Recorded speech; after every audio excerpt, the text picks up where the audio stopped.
So I had to make a video about something because I had this really amazing conversation with this Muslim brother over by Piedmont Park.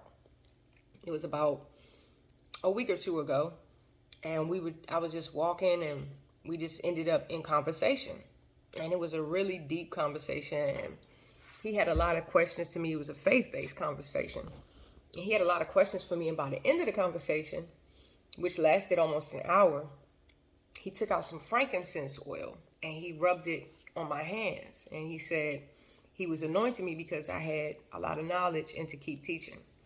And he himself had a lot of knowledge as well. He asked me so many questions, and at different points, the questions were stacked up. And there was one question that I didn't get around to answering that's just been bugging me. And I probably will never run into this gentleman again, but I felt like the answer might be for somebody else, if not him. But his question to me was, how can you believe in Jesus how can you believe that God would send Jesus here to be tortured and killed? And why would God do that? Why would God send his son? And he, doesn't believe that Jesus is God's son. But why would God send his son to be tortured and to die? What sense does that make? What kind of God would do something like that?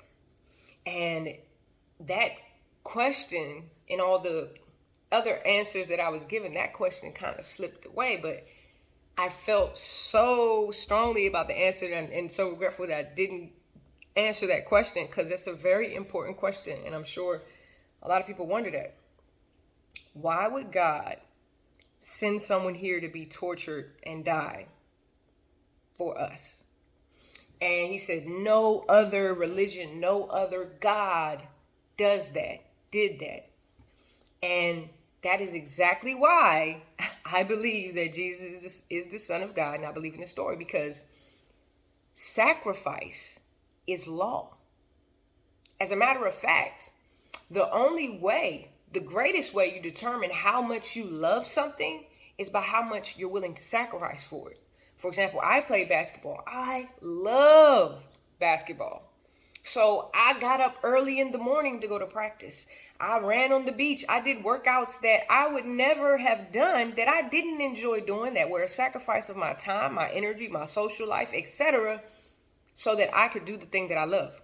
For anyone who has children, you love your children so much, you'll sacrifice things that you want because you love your children. Sacrifice is a law of nature, and it is the law of love.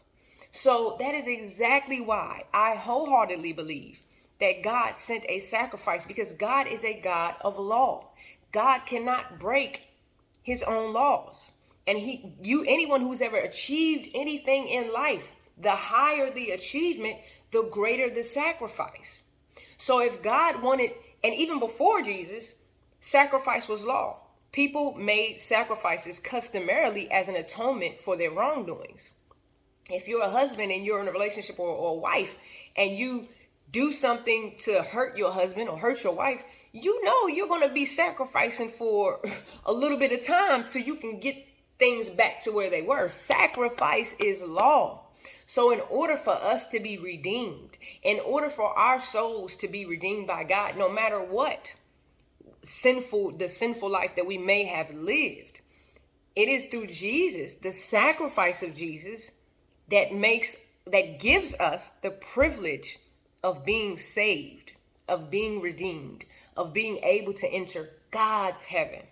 Okay, so that was the answer that was on my spirit, that I did not get to relate to this gentleman, but I felt like the information was so important that I needed to share it nonetheless. There is no other God that made a sacrifice like that, but there is no such thing as a wholesome, fulfilled life without sacrifice.